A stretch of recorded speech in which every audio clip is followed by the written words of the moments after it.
that you give to all of us and the guidance that you give to all of us technically on how to understand what we're doing, measure what we're doing, evaluate what we're doing, and keep on a proper course. And thank you to IFAD for all your leadership in some of the toughest places in the world, some of the poorest places in the world. The video that we just watched in the lead into this session really brought back lots of memories of site visits to see IFAD's work that I've seen personally all over the world. And it also reminds us that you are representing people who are otherwise not heard on this planet, and people who are suffering tremendous harms that they had nothing to do with causing, and that are not exactly natural harms. The climate change that we are living through now, and that is threatening lives everywhere, but especially the lives of the poorest people and the smallholder farmers that you represent, is a known human-caused malady. We've been talking about this for decades. In fact, the scientists first talked about global warming back in 1896. We have been negotiating about this since 1992, when the UN Framework Convention on Climate Change was signed. We're still battling to get anything real accomplished in this world. We have not even leveled off high levels of emissions, much less turn them down, much less established a trajectory to get to zero or negative, which we have to get to, in fact, for a safe planet. So you're doing heroic work, but I'd say that all development work these days is against the odds. It's against the odds because there is a lot of momentum of difficulty. The environmental crises are deeply built in. It's against the odds because the international economy does not address the needs of poor people.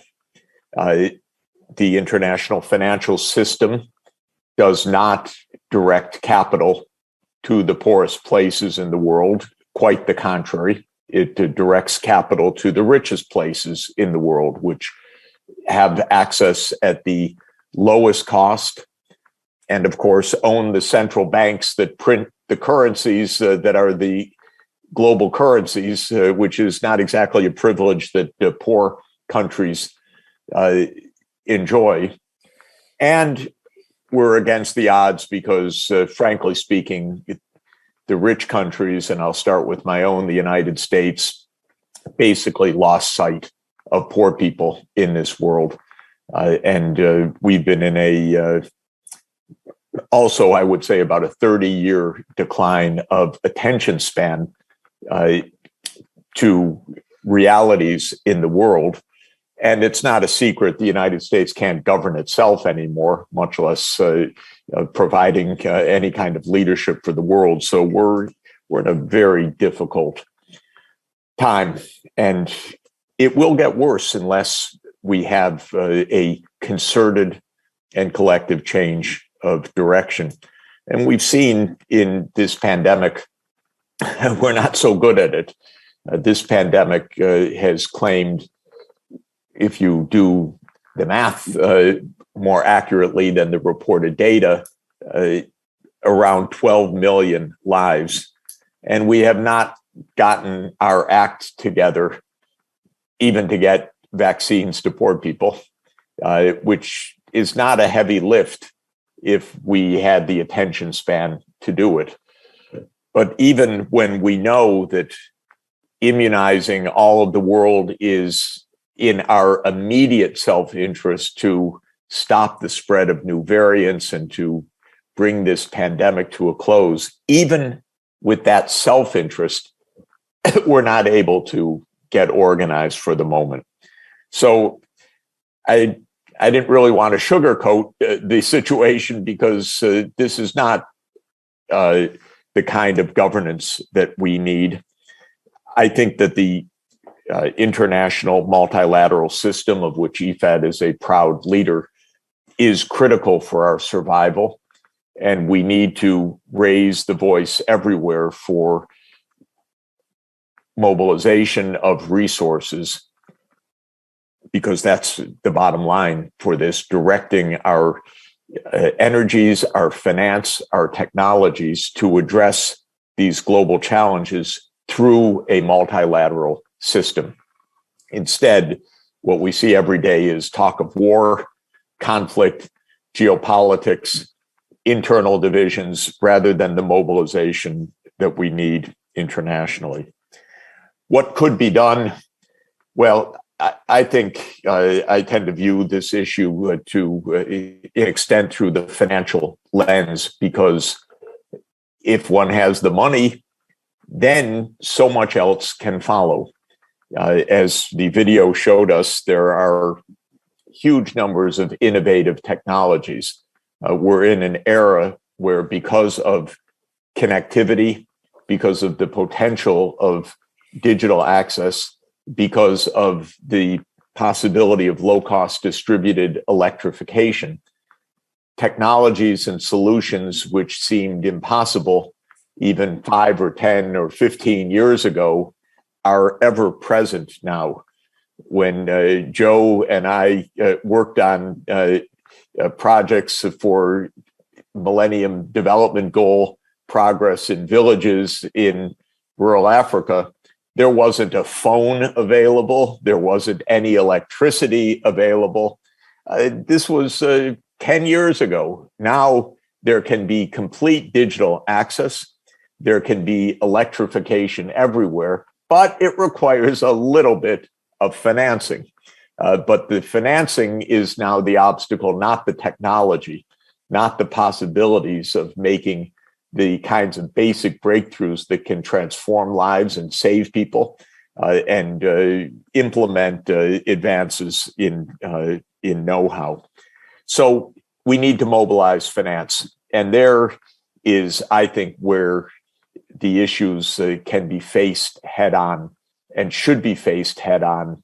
Now, we're late to do it, but we should do it. Now the G20 ministers, finance ministers, are meeting in Indonesia for this year's G20. I think that this is a critical venue. So far, the finance ministers of the G20 really don't get it. They need to, but they don't quite understand how unfair, unjust, and inefficient the global financing is right now. After all, they did not mobilize even the $100 billion from all sources for all developing countries that was long promised for climate. And that was a promise made in 2009. And it was repeated every year up until COP26. And they couldn't get their act together, even though they wrote their own report card of what they wanted to count towards climate finance. They couldn't even fake the numbers to get it up to $100 billion. This is a rather disgraceful scene, given that in the context of COVID, they raised emergency financing for themselves of $17 trillion. But when it came to climate change, they couldn't mobilize, even with loans counted, $100 billion for the climate change agenda. So we need to raise our voices, because we in the development community are on the front line. We see the world more fully than, I'm afraid, the politicians of the rich countries who see their own narrow world but don't understand the reality of what's happening in the entire world and the damages that the rich countries have caused the poor countries. So what to do with this G20? What to do with this financing? Well, first, unfortunately, the list of financing needs is long, because we need funding for climate change. We need funding even for ending this damn pandemic. We need to get the kids back in school.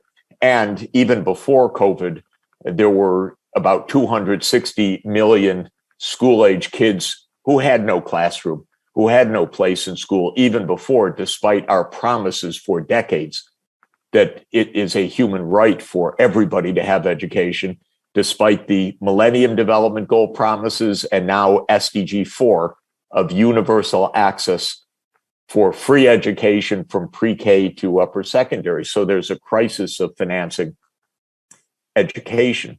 There's a crisis of financing, as IFAD knows very well, safe water and sanitation. So we need not to go after our one by one individual priorities, but to create a framework for sustainable development that is commensurate with our challenge and commensurate with a world of $100 trillion per year output and a capacity to mobilize trillions of dollars if we put our minds to it. So in that context, I'm pushing and hoping and advocating that the G20 and the United Nations and the international system put forward a comprehensive financing framework that includes a number of components. First, on climate finance, the rich countries should be paying a carbon fee that should close the gap on the promised international financing. You know, if the rich countries each paid something like $4 or $5 per ton of CO2 emitted, a tiny fraction of the damages that they cost, this by itself would bring us the $100 billion a year.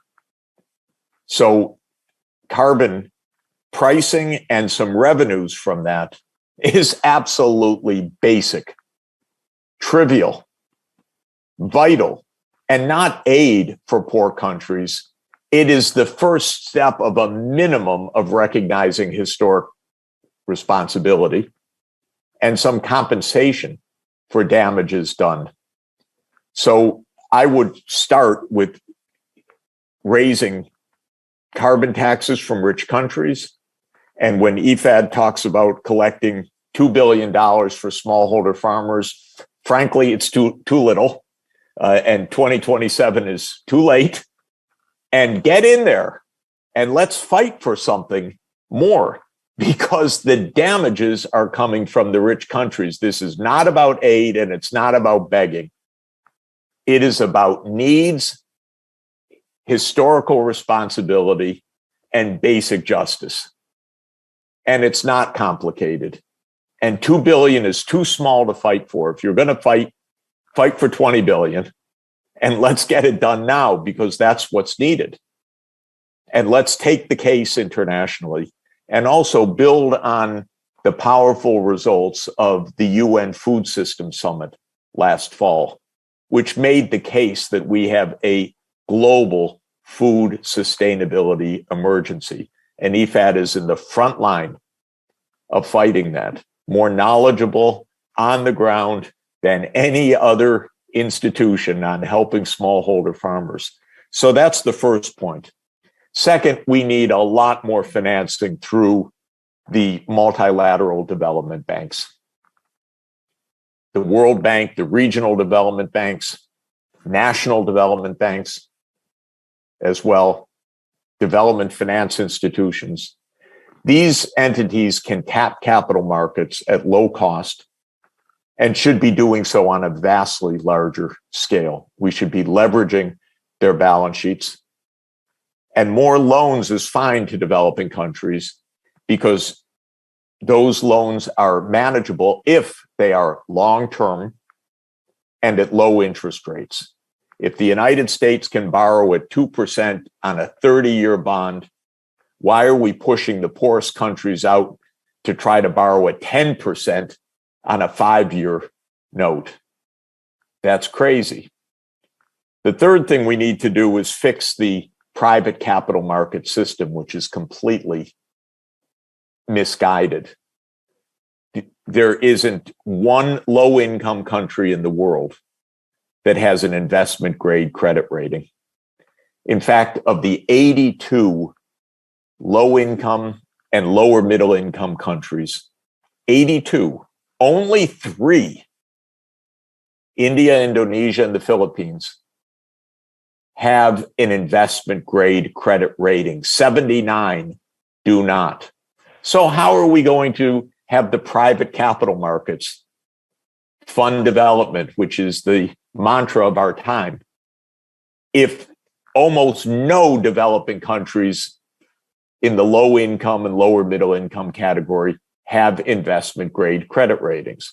Now, I've studied how those credit ratings are made. They're nonsense. They're completely without an analytical basis. Basically, if you're poor, you're punished in the ratings. It's quite simple.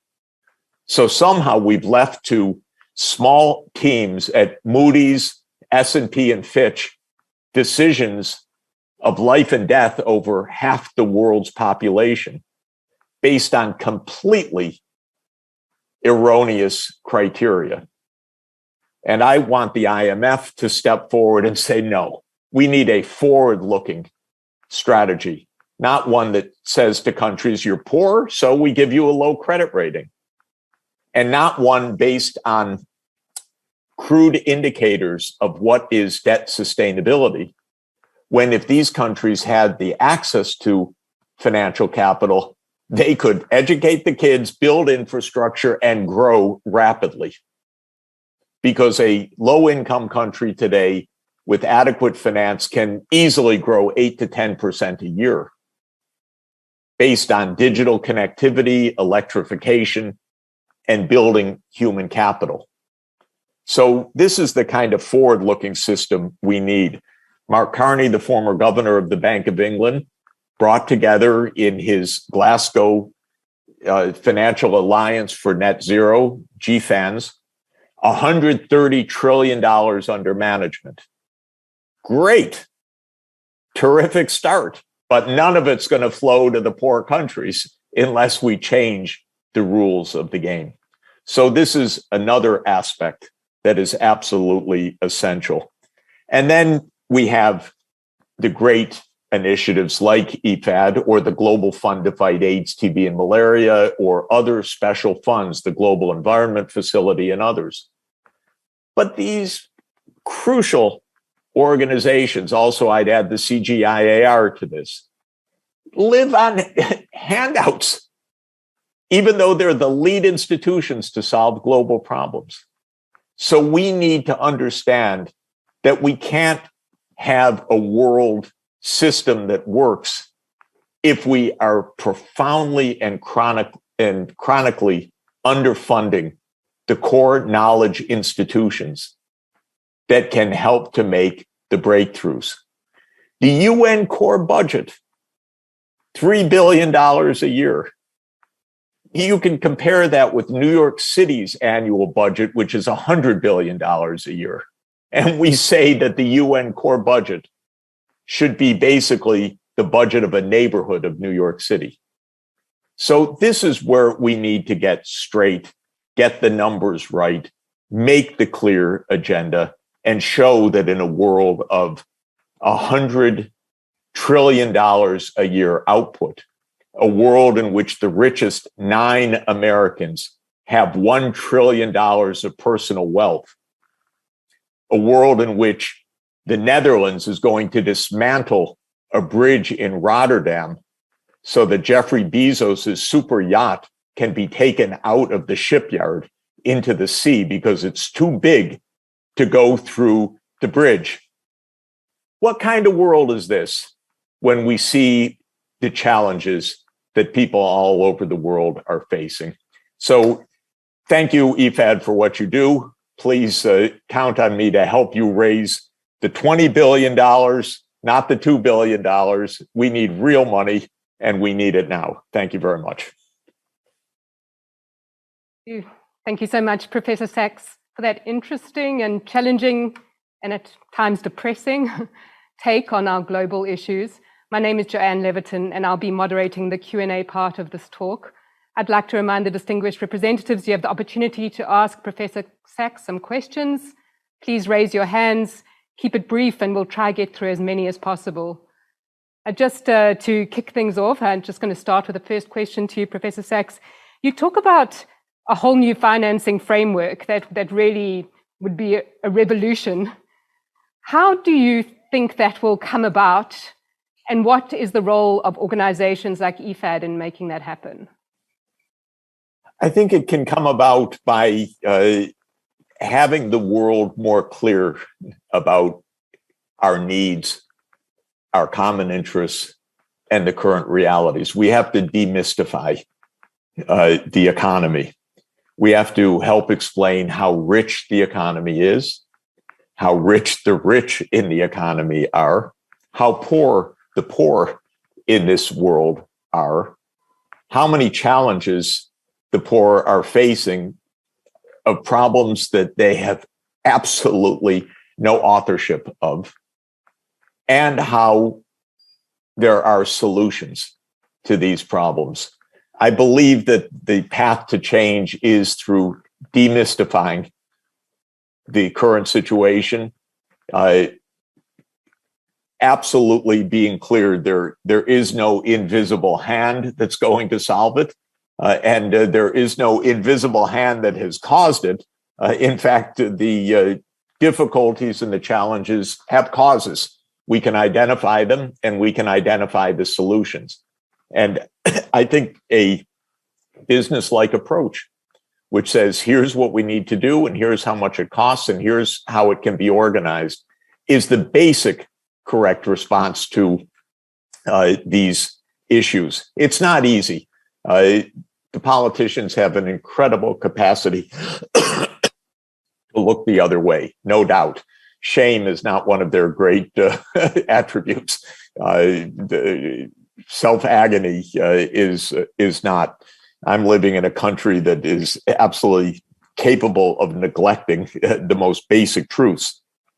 But still, I don't see another way other than making the facts clearly known, and then in these processes where we have leaders working, putting this clearly on the agenda. We have a world of 8 billion people, and I would say, basically speaking, the bottom 4 billion people in this world are deeply struggling right now, and the system is not addressing their needs. Thank you. Well, we have a number of representatives from around the world listening to this. Interested to hear what questions they have for you. Let's first go to the Dominican Republic. Please remember to unmute. Muchas gracias. Como he tomado las notas de la presentación del profesor Sachs en inglés, voy a formular la pregunta que tengo para él en ese idioma. Professor Sachs, thank you very much. We met already at FAO when I posed a question to you. Now, you have put the ball, so to speak, on the court of the richest countries, the G20 you mentioned, and the most developed countries among those. You also referred to the zero growth for the core budgets of all UN agencies. And this is something that strikes developing country representatives very harshly, because it's not a matter of money, because extra budgetary resources are flowing. And so it may seem that some countries would want IFAD and other agencies to become sort of subcontractors for their cooperation agencies. Now, my question would be, what can countries in the middle and upper middle income levels do about this situation? You present solutions for action by developed countries, but what about countries, for instance, in Latin America and the Caribbean, countries that are in that wrong? And when some members of this governing council, they haven't said so yet, but I have heard them at the executive board and in previous governing councils saying that barefaced that the IFAD should only take care of the poorest of the poor, contrary to the mandate of the institution. And so that would mean setting aside middle and upper middle income countries as if we had resolved our problems in rural poverty and malnutrition and hunger and so on, which is of course not true. So what can developing countries do? If developed countries acquiesce to your suggestion, we have little absorption capacity, and we have little local capacities for dealing with renewed influxes of financial resources. That's my question to you, sir. Thank you. Great. Thank you very much. Good to see you. I think there are a number of points that I would quickly mention. First, there's a strong case for regional cooperation. So in the Caribbean, for example, so many common problems and common challenges. And I would urge strongly in every region of the world, getting together, by the way, across local rivalries and animosities and historical problems, to say we are stuck together in the Caribbean, in increasing storm environment, in increasing climate instability and vulnerability and so forth. That's true of every part of the world. There are important regional institutions in Latin America, of course, the Inter-American Development Bank, the CAF, the Caribbean Development Bank. These need to be mobilized as well. And so regional development finance, I think, is extremely important. Of course, to be able to tap resources through those institutions, we need different rules of the game, and we need to start with the recognition that the flows of financing through the development finance institutions is probably a fifth to a tenth of what it ought to be. And then, as you pointed out, the startlingly small core budgets of crucial institutions like IFAD make absolutely no sense. And the truth is, if the United States in its Gov 150 account budget brought a few $1 billion more of appropriations that would help to give proper financing, it wouldn't even be noticed. It would be a footnote in our budgets. And this is truly what the U.S. administration ought to be doing right now. Instead, what it does is to every part of the world say, don't ask us for money, don't ask us for money. And in the meantime, voted $7 trillion of emergency financing for its own account, and then said to the rest of the world, don't ask us anything. Well, the world can't work that way. We just can't function that way. So I think we need to have the voices of countries like the DR get together to say, look, okay, we've tried your way for a long time. We've tried the way of the United States for 30 years of declining development finance, turning it over to the private markets. It's not working. It is absolutely time for something different. We are in an age of sustainable development. We need to finance our way out of this. And that, I think, is the core message. And then maybe some people will get to work. Use the multilateral fora, because that's where the voices are most represented in the General Assembly, on the boards of the key multilateral institutions, in the IFAD Governing Council. Make it clear, make the rich countries carry the message back home that they can't get away with this kind of neglect anymore. Thank you. Just a reminder that distinguished representatives, you have the opportunity to ask questions. Please raise your hands. In the meantime, let me just ask you, Professor Sachs, it's one thing to mobilize the funds, but should that funding be mobilized, what's the next step? What is the priority of what that money should be spent on? Where should it go?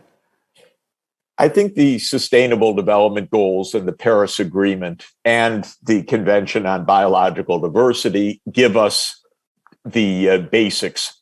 We need, in my count, 6 basic areas of focus. I call them the 6 big transformations. One is on education, making sure that every child has a good education. This is the single most important investment for any society by far.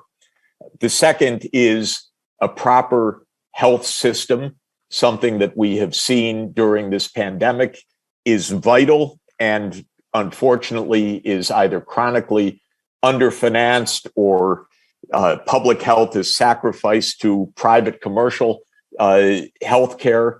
But universal health coverage and a basic primary health system is second. Third is the energy transition, and that means electrification for all through zero carbon energy. And thankfully, we have the technologies and the costs keep coming down, but they have upfront financing costs. Fourth is sustainable food and land use, your department. And there we know the interventions that are needed for upgrading basic technologies of smallholders, some key mechanization, integrating digital technologies, integrating rural electrification for fertigation and other basic needs, improved varieties, and so forth. The fifth is urban infrastructure, because cities need decent housing, transport, connectivity, electrification, water, sewerage. And the sixth is digital transformation with access for all, because we have a powerful tool for development with digital technology. We can use it for education. We can use it for healthcare. We can use it for technical advising. We can use it for infrastructure management. We can use it for decarbonization, but it only reaches half the world right now. And so I would say that the digital transformation is the sixth area. Well, you can put a price tag on all of those. We probably need incrementally for the developing world $1 to $2 trillion a year. That's not so much, with global saving on the order of about $25 trillion a year. So we need to shift a few percent of global saving to the developing countries. And then we need institutions like IFAD and your partners, FAO or WFP or WHO or UNESCO or UNIDO. We need those institutions, which we have set up exactly for this purpose, to play a frontline role in helping to mobilize the expertise, do the training, do the oversight, do the monitoring and evaluation, so that when the flows flow, they are being used well. And it's possible to do this because there are communities of expertise in each of these areas. There's expertise in smallholder farming. There's expertise in integrated pest management. There's expertise in climate adaptation. There's expertise in rural electrification. We need to bring these communities of expertise to the forefront and let them do their job. Thank you. I see there's a question from Malaysia. Please unmute. Thank you, Chair.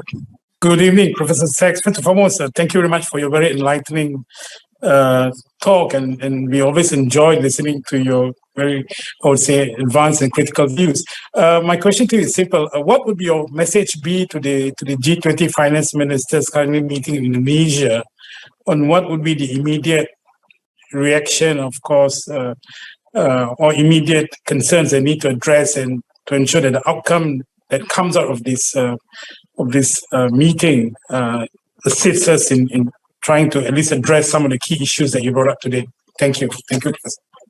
Thank you. I would like them to say, we are at work on a program of sustainable finance at the scale of the challenges that the world faces.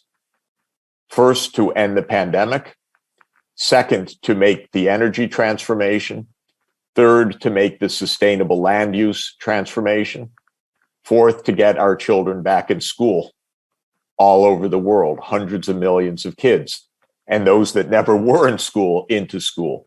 And that we are working on a financing framework, multi-part, to get this done.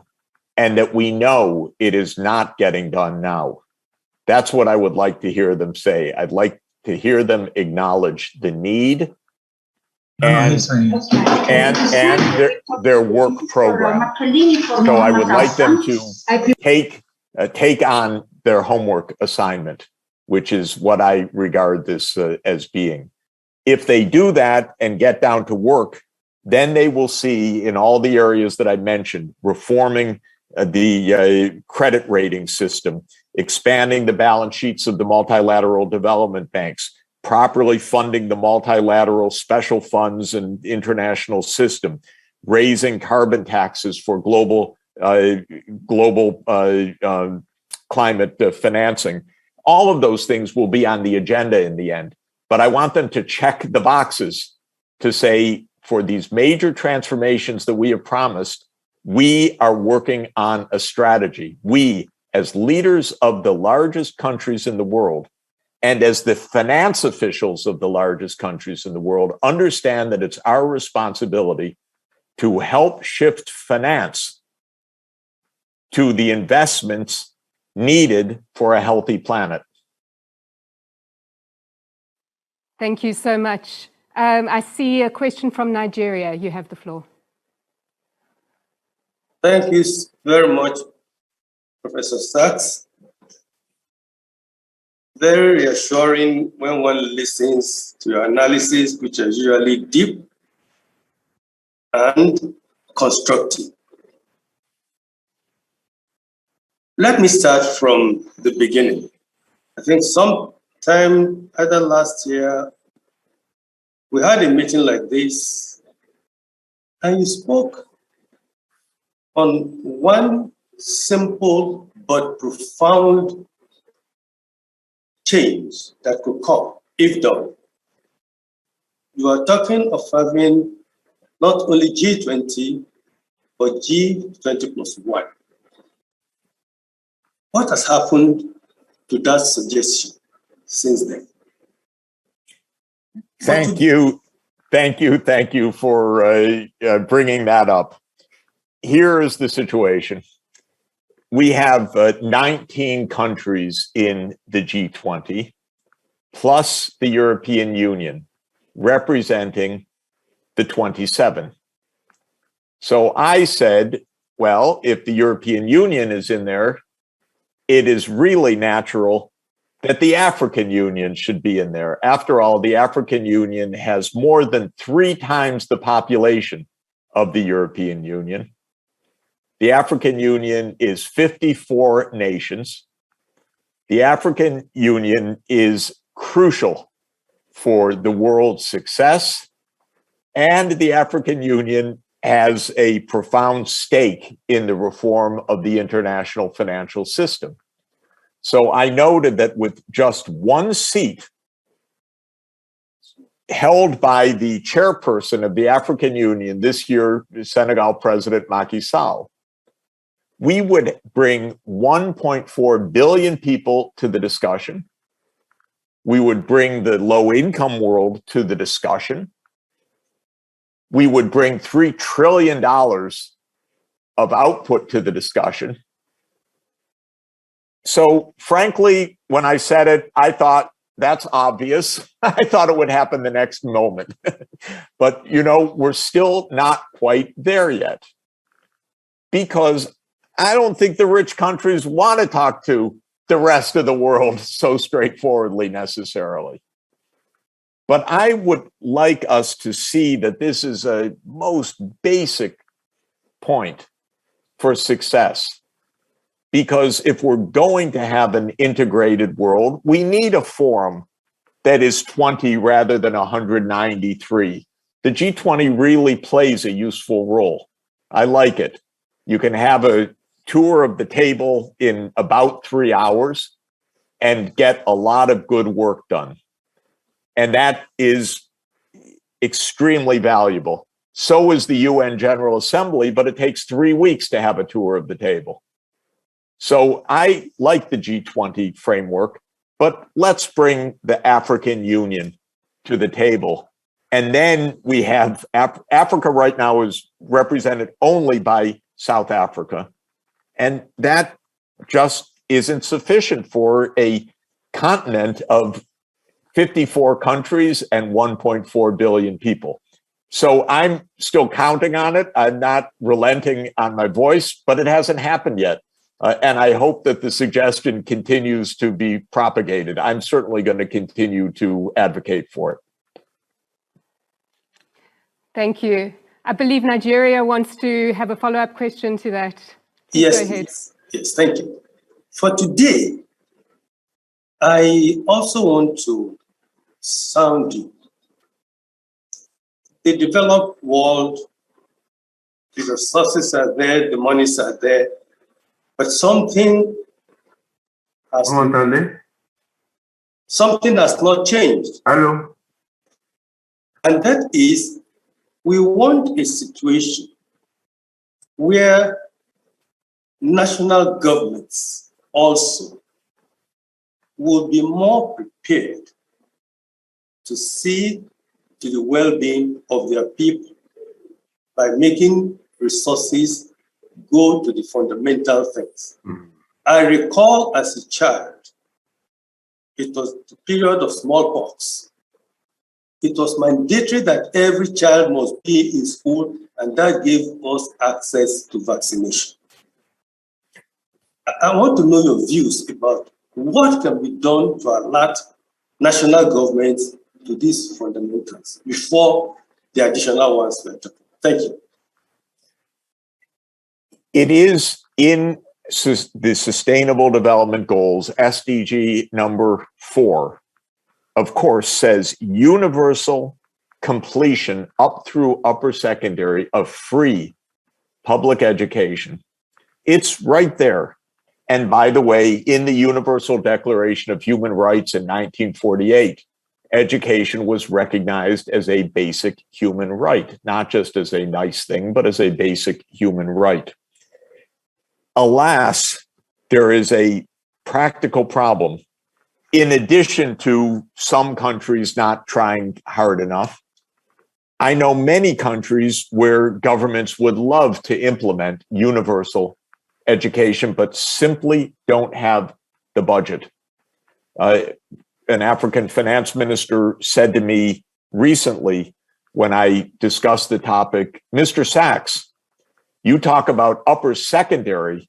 We don't even have a budget for primary education that's sufficient. And I went back and I looked at the budget of the gentleman's country, and sure enough, the revenues that are raised can't even cover the primary education. But that's because the country is extremely impoverished. And when you look at the impoverishment of the country, I have to tell you, the abuses of the Western world in that country were extraordinary. And so this is not also just a fate of history. This is one of the most abused places in the whole world, with the looting continuing till today by international mining companies that don't pay their taxes, that pay bribes, that are absolutely a nefarious force, as is true in many places. So we have, again, a financing issue that even if a government wants to get the kids in school, it simply doesn't have the money for teachers, schools, electricity, running water, the basics. And that I've watched that issue for 20 years. For some reason, I can guess, but the rich countries just refuse to have an honest discussion about this. And the poor countries have the kids not in school. And by the way, any society where the kids are not in school is doomed. I'm sorry to say it, doomed. There's no future without education in this world. This should be absolutely the highest single priority of any country. Oh my God, how can we leave our kids without the skills they need to navigate their lives? You can't. And so this should be global priority, but when's the last time one heard a global debate about financing education? Almost never. It's shocking. We don't have a global education fund. We don't have the most basic mechanisms. UNESCO doesn't have finance for this. UNICEF doesn't have finance for this. And so we have hundreds of millions of kids out of school. And then we wonder what's wrong with their countries. Well, how could there be a future with that? So this is a very basic point. And again, I say to the finance ministers, do your job. Look at this, understand this, and face it, and come up with a solution. Thank you so much. We're going to have to end it there. Thank you so much, Professor Sachs. The purpose of the IFAD talk is really to challenge our thinking, and you've certainly done that. Great. You know, you started off by saying all development is against the odds, but I appreciate how you've really recognized the importance of what IFAD does and the role that IFAD is playing in trying to address some of these global challenges. You calling for a real overhaul of the financial system and recognizing how much is required to really take the world on a sustainable path. And may many governments be listening to that. So I'd like to say thank you very much to Professor Sachs. We're going to have to end it there. Is there an opportunity to take one more question or not? No, I'm afraid not. Sorry? Sorry, I see that there, I was just wrapping that up, but I see Côte d'Ivoire has raised a hand and we do have a few more minutes for another question. So before I close things off, Côte d'Ivoire, you have the floor. Vous m'entendez? Allô? Yes.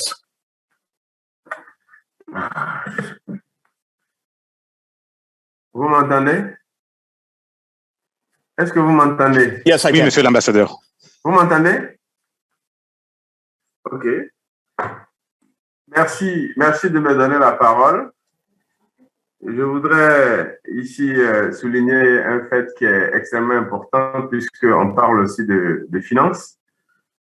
Et l'année passée, le G20 a décidé, en août 2021, un droit de tirage spécial de 650 milliards de dollars du FMI, évidemment, qui est le plus élevé dans l'histoire de l'organisation. Et dans tout cela, parce que les défis que vous avez énumérés ici, c'est-à-dire l'éducation, la santé, le numérique, l'agriculture, l'alimentation, l'Afrique, 18 milliards de dollars iront à l'Afrique. Et si vous avez dit 54 États, donc à imaginer tous ces défis que vous avez énumérés, comment est-ce que l'Afrique peut s'en sortir avec ces 18 milliards de dollars? Et c'est la question que je me suis posée. Et donc, je voudrais entendre votre point de vue par rapport aux 650 milliards qui ont été dégagés et l'Afrique ne recevra que 18 milliards de dollars. Voilà.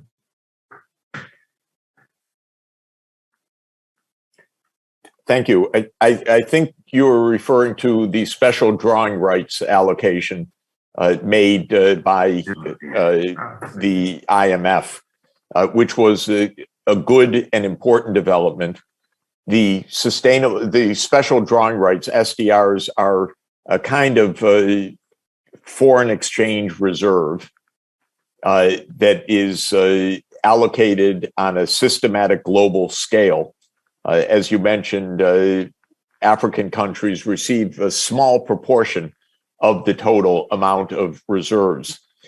It is money that is used like any kind of foreign exchange reserve at the central bank for general emergency access to financing, for balance of payments support, for monetary operations.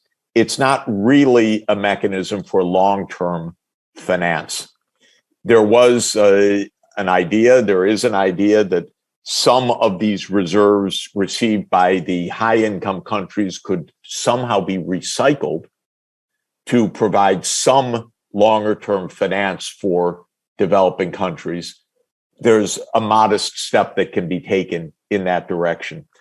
But that 650 billion is mainly short-term financing, mainly liquidity, and not really a solution to the longer-term financing challenges that we've been discussing this past hour.